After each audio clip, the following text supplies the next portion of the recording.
साधु और फकीर। एक विद्वान साधु थे जो दुनियादारी से दूर रहते थे। वह अपनी ईमानदारी, सेवा तथा ज्ञान के लिए प्रसिद्ध थे। एक बार वह पानी के जहाज से विश्व की लंबी यात्रा पर निकले। उन्होंने यात्रा में खर्च के लिए अपने पास पर्याप्त धन तथा एक हीरा संभाल कर रख लिया। यह हीरा एक राजा ने उन्हें उनकी ईमानदारी से प्रसन्न होकर भेंट किया था, इसलिए वह उस हीरे को अपने पास न रखकर किसी अन्य राजा को देने जाने के लिए इस यात्रा पर जा रहे थे। यात्रा के दौरान साधु की पहचान दूसरे यात्रियों से हुई। वे उन्हें ज्ञान की बातें बताते गए। एक फकीर यात्री ने साधु को नीचा दिखाने की मंशा से उनसे नजदीकियां बढ़ा लीं। एक दिन बातों बातों में साधु ने उस फकीर को विश्वासपात्र और नेक आदमी समझकर हीरे की झलक दिखला दी। हीरे को देखते ही फकीर के मन में लालच आ गया। फकीर ने उस हीरे को हथियाने की योजना बनाई। रात को जब साधु सो गया तो उसने साधु के झोले में तथा उनके वस्त्रों में वह हीरा ढूंढा, पर हीरा उसे नहीं मिला। अगले दिन फकीर ने दोपहर के समय साधु से कहा कि आपके पास इतना कीमती हीरा है, क्या आपने उसे संभाल के रखा है? साधु ने अपने झोले से हीरा निकालकर दिखाया कि देखो, हीरा इस झोले में छुपा कर रखा है। हीरा देखकर फकीर को बड़ी हैरानी हुई कि उसे कल रात को हीरा क्यों नहीं मिला।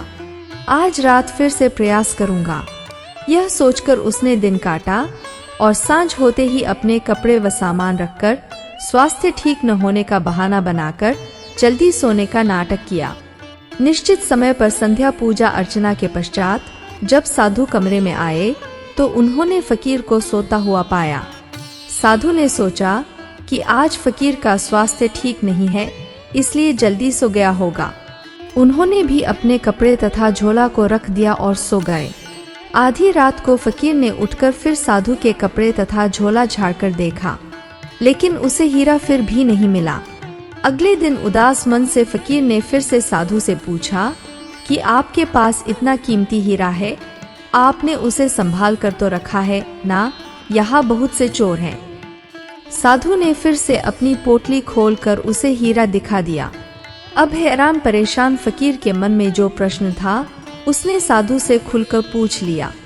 उसने साधु से पूछा कि मैं पिछली 2 रातों से आपके कपड़ों तथा झोले में इस हीरे को ढूंढता हूँ, मगर मुझे यह नहीं मिलता, ऐसा क्यों?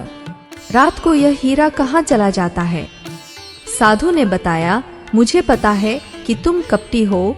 तुम्हारी नीयत इस हीरे पर खराब थी और तुम इसे हर रात अंधेरे में चोरी करने का प्रयास करते थे, इसलिए पिछली 2 रातों से मैं अपना यह हीरा तुम्हारे ही कपड़ों में छुपा कर सो जाता था और प्रातः उठते ही तुम्हारे उठने से पहले इसे वापस निकाल लेता था। मेरा ज्ञान यह कहता है कि व्यक्ति अपने भीतर नहीं झांकता, नहीं ढूंढता है, दूसरे में ही सब अवगुण तथा दोष देखता है।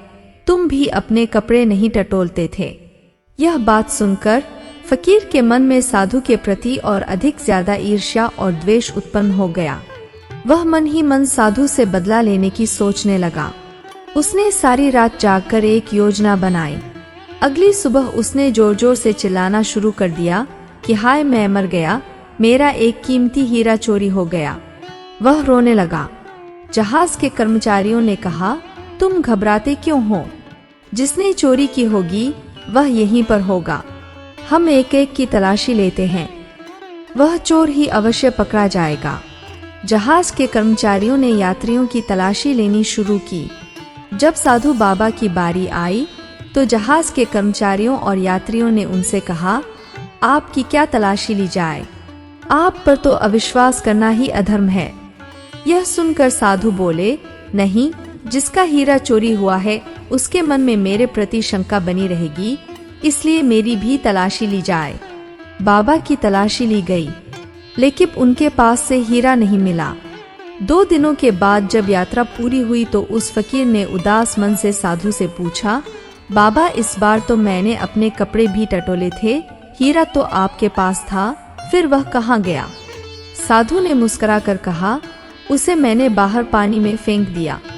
साधु ने पूछा, तुम जानना चाहते हो कि मैंने ऐसा क्यों किया?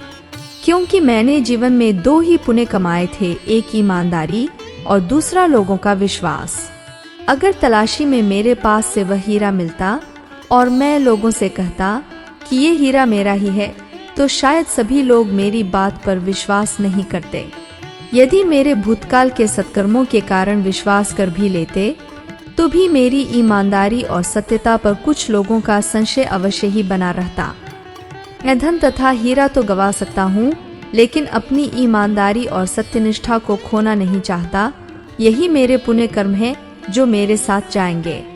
इतनी ज्ञान की बातें सुनकर उस फकीर ने साधु से माफी मांगी और उनके पैर पकड़कर रोने लगा। दोस्तों, कहानी अच्छी लगी हो तो वीडियो को एक लाइक करके अपने दोस्तों परिवार वालों के साथ शेयर कीजिए, और अभी तक आपने इस चैनल को सब्सक्राइब नहीं किया है तो चैनल को सब्सक्राइब भी कर लें। वीडियो पूरा देखने के लिए धन्यवाद।